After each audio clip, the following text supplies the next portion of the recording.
Hello, I'm Nick, and this is Today in Philosophy of History for Sunday, 31 March 2024. Earlier today, I recorded an episode on Nathan Rothenstrike, but the more famous birthday today for philosophy is Descartes. It is the 428th anniversary of the birth of René Descartes, who was born in Haye and Touraine in central France on this date in 1596. The town where he was born has since been renamed for him. It's difficult to say where to begin with Descartes because he's been such a pervasive influence on modern philosophy. So I just have to pick a spot to begin, and I'm going to begin with the fact that Descartes was a gentleman soldier who fought in the 30 Years' War, which is one of the most brutal of the conflicts in European history. He participated in the Battle of White Mountain, today known as Bílá Hora, which is the name of White Mountain in Czech because the battlefield is in what is now the Czech Republic. And this was a decisive victory for the imperial Catholic forces of which Descartes was on the side of which Descartes was fighting. So while on campaign, he had a lot of spare time, as one often hears about soldiers, especially when he was in winter quarters. So he spent a lot of his time thinking things over. Probably Descartes' best-known book, Meditations on First Philosophy, is a dramatic retelling of a series of meditations in which he engaged on successive days while in winter quarters. Descartes' distinctive way of thinking eventually led to the foundation of what we call modern philosophy, and sometimes Descartes is even called the father of modern philosophy. And Descartes started with epistemology, the problem of how we know what we know. And this concern with epistemology has been one of the threads running through philosophy since the time of Descartes. Of course, Descartes famously said, cogito ergo sum, I think, therefore I am, which was, part of the epistemic turn, as it were, because he was trying to find a foundational truth of something he could not doubt, and that was it. That I think, therefore I am, and from the basis of that, he could build up knowledge that would be certain or scientifically valid. That's another question I won't go into now, the relationship between certainty and scientific validity. But in any case, because of Descartes' contributions to philosophy, we are always conscious of his work when we do epistemology or metaphysics. But for the more humanistic branches of philosophy, Descartes' influence has been much less pronounced. In his Discourse on Method, the full title of which is Discourse on the Method of Rightly Conducting the Reason and Seeking for Truth in the Sciences, Descartes, in a quasi-manifesto fashion, more or less renounces history and, by logical extension, also renounces the humanistic historical sciences that rely on the tradition of historiography that was renounced by Descartes. Descartes belongs to a class of thinkers whom I have started calling non-philosophers of history. These non-philosophers of history discuss history, or at least mention it, but maintain either that a philosophy of history is impossible or false or pointless. You get the picture. Those who I would identify as non-philosophers of history include, along with Descartes, Karl Löwit, who thought that the whole tradition of philosophy of history was disguised eschatology, Simon Weil, who preferred eternity to history, and Jakob Burckhardt, who didn't say that philosophy of history was impossible, but he kept a studied distance from it, despite being one of the most famous historians of his generation, even as his friend Nietzsche was making the case for the advantages and disadvantages of history. Descartes largely denied the legitimacy of history as an intellectual discipline, and he doesn't even address the possibility of a philosophy of history, so far as my knowledge extends.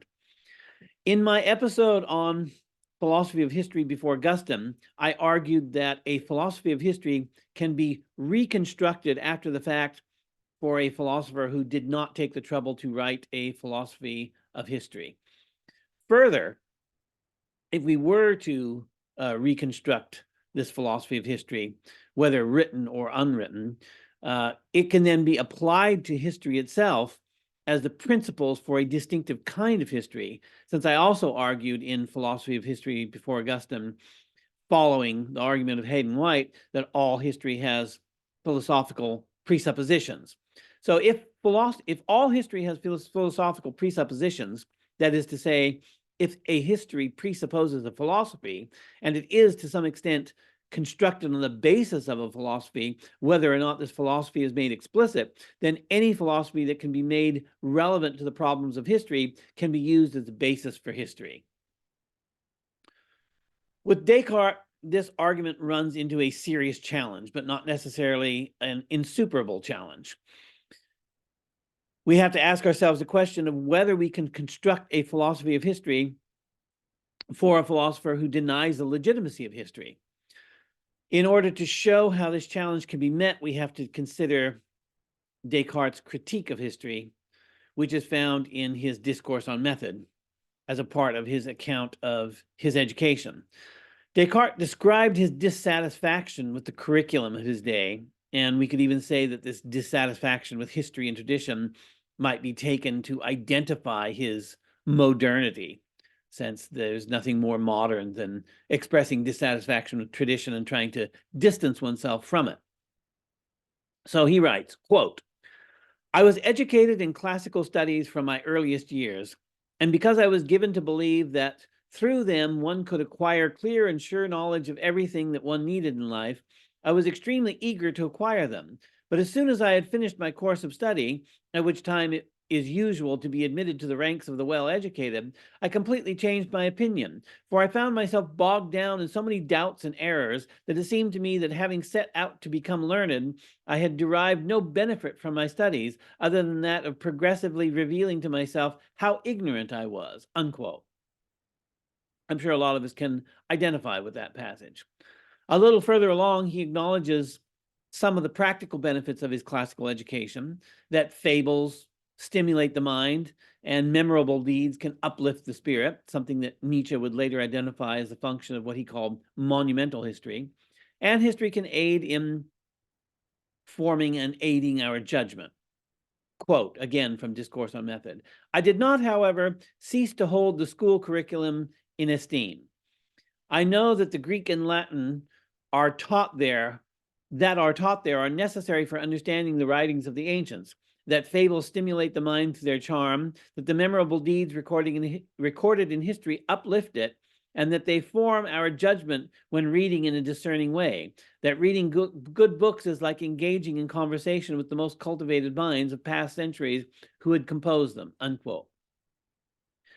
And a little further along beyond this, Descartes delivers what I would call the locus classicus of the failure of history as an intellectual discipline.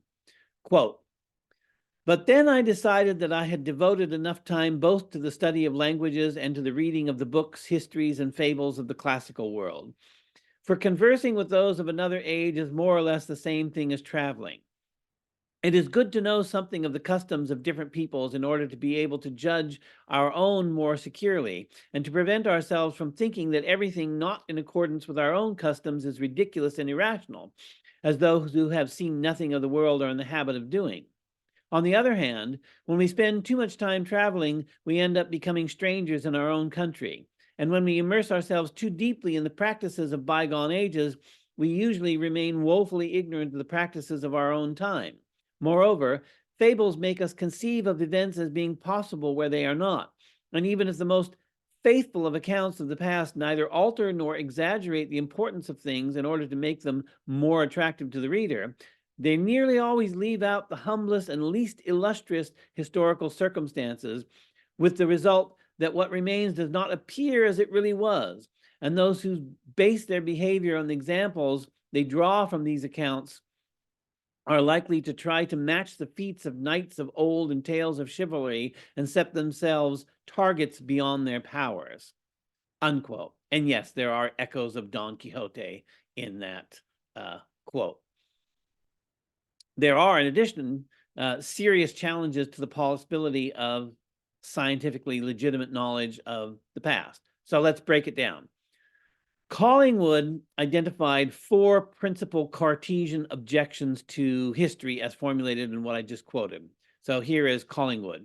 Quote, Descartes here makes 4 points which it is well to distinguish. 1, historical escapism. The historian is a traveler who by living away from home becomes a stranger in his own age. 2, historical Pyrrhonism. Historical narratives are not trustworthy accounts of the past. 3, anti-utilitarian idea of history. Untrustworthy narratives cannot really assist us to understand what is possible and thus to act effectively in the present. 4, history as fantasy building. The way in which historians, even at best, distort the past is by making it appear more splendid than it really was, unquote. So Callingwood identified 4 problems that Descartes found in history, but he didn't distinguish or didn't mention the exclusion of the humble and the trivial as one of his 4 anti-historical points that Descartes made. But I think this deserves attention, so we can take this as a 5th Cartesian objection to history. Many historians have held that the humble context of life, indeed all that is merely peculiar to the individual, is not a part of history at all, since history is properly concerned with social groups and the actions and events of social groups, while other historians have asserted that it is precisely historical peculiarity that is the substance of history.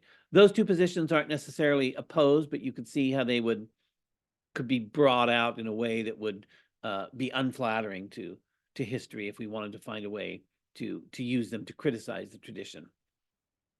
In a recent episode on Robert Heilbronner, I talked about the triumph of social history, and we can understand this turn to social history as a response to the Cartesian criticism of the historians of his time being almost exclusively preoccupied with what Nietzsche called monumental history, big things that happen, res gestae, as it were.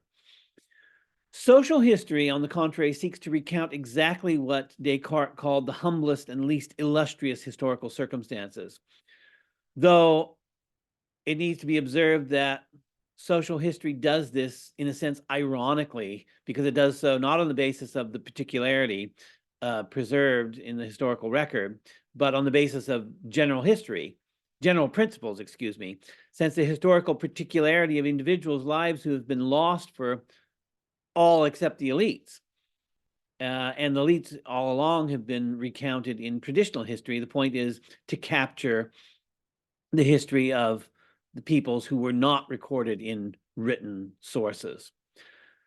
So social history draws from archaeology, which reconstructs the material culture of ordinary life, historical sociology, which seeks to reconstruct the social milieu of past societies, anthropology, which seeks to understand human beings, and many other subdisciplines and subdisciplines in order to reconstruct the lives of the least illustrious members of society.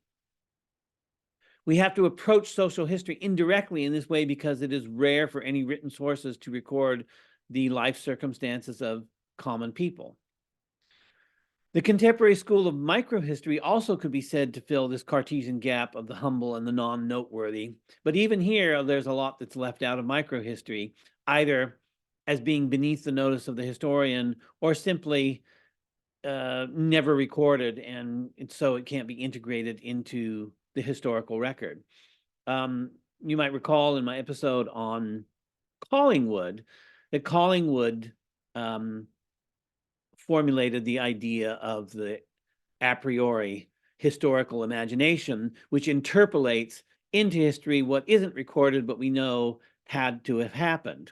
And we can extend Callingwood's a priori historical imagination beyond the mere fact that the example Callingwood uses is that Caesar had to travel from one place to another because we have a record of in one place, a record in another place, and we know he had to travel between them. And Callingwood notes that there are like historical novels that might fill it in with all kinds of incident. But we know that Caesar had to eat and drink and go through all the functions of human life, and that's all lost to the historical record. And is it relevant to history, and should it be part of the historical record? And how far down into details are we going to go? Are we going to record the loss of every hair from a person, which is an unhistorical event in one sense? It's trivial, and we have no way to reconstruct it. We would have to interpolate it by way of the a priori historical imagination. And so that's a question of, how micro you want your micro history to be, and what you're going to value as events that you want to include in history. In any case, since Descartes was so influential in the formation of modern thought and in the scientific revolution, his disdain for history had real consequences. And despite the negative Cartesian appraisal of history, or maybe because of it, eventually there appeared a Cartesian school of historiography as it was identified by Callingwood. So here's another quote from Callingwood. Quote, Descartes' skepticism by no means discouraged the historians. Rather, they behaved as if they had taken it as a challenge, an invitation to go away and work out their own methods for themselves, satisfying themselves that critical history was possible, and then come back to the philosophers with a new world of knowledge in their hands. During the latter half of the 17th century, a new school of historical thought arose, which, in spite of the paradox contained in the phrase, might be called Cartesian historiography, somewhat as the classical French drama of the same period has been called a school of Cartesian poetry. I call it Cartesian historiography because it was based, like the Cartesian philosophy, on systematic skepticism and thoroughgoing recognition of critical principles. The main idea of this new school was that the testimony of written authorities must not be accepted without submitting it to a process of criticism based on at least 3 rules of method. 1, Descartes' own implicit rule that no authority must induce us to believe that which we know cannot have happened. 2, the rule that different authorities must be confronted with each other and harmonized. 3, the rule that written authorities must be checked by the use of non-literary evidence.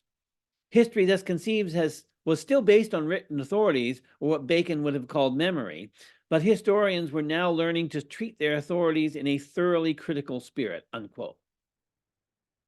This is, of course, the rudiments of the method followed by history today. Cartesian history, in Collingwood's sense, is simply what history has become. And as I discussed earlier, social history and microhistory have filled in some of the gaps that Descartes noted, though certainly not all of them. We could also argue that the Cartesian disdain for history and the subsequent neglect of history during the scientific revolution was an important cause of the failure of historians to adopt a rigorous scientific method, and thus to transform this discipline as the natural sciences were transformed by the scientific method during and following the scientific revolution. There are then 2 ways we can interpret the Cartesian legacy for history. On the one hand, we can argue with Callingwood that the Cartesian spirit infused history and contributed to the modern methods of source criticism, making skepticism the norm. On the other hand, we could argue that the Cartesian rejection of history prevented history from becoming scientific, and so it accounts, at least in part, for the contemporary unscientific character of history. I think that both of these are true, and we aren't forced to choose between them. Since Cartesian thought was foundational for the scientific revolution, Cartesian attitudes to scholarship became influential even where these attitudes were not recognized as being Cartesian. Today, there is a sense in which we could say we are all Cartesians insofar as we have inherited the thought of the scientific revolution, and we continue to revolutionize our scientific knowledge to the present day. At the same time, the Cartesian neglect of history unquestionably directed the bulk of the scientific efforts of the scientific revolution into disciplines like physics, cosmology, and optics, which were areas on which Descartes had something definite to say. In a counterfactual world in which Descartes was interested in history, and he had wrote a Cartesian treatise on history, a Cartesian philosophy of history, the stature of history as a discipline and its place within the scientific revolution would have been radically altered. I don't think it's overly speculative to argue, in the event of a counterfactual Cartesian philosophy of history, that both science and history would be different today. So happy birthday, René Descartes. Happy Easter. And thanks for listening.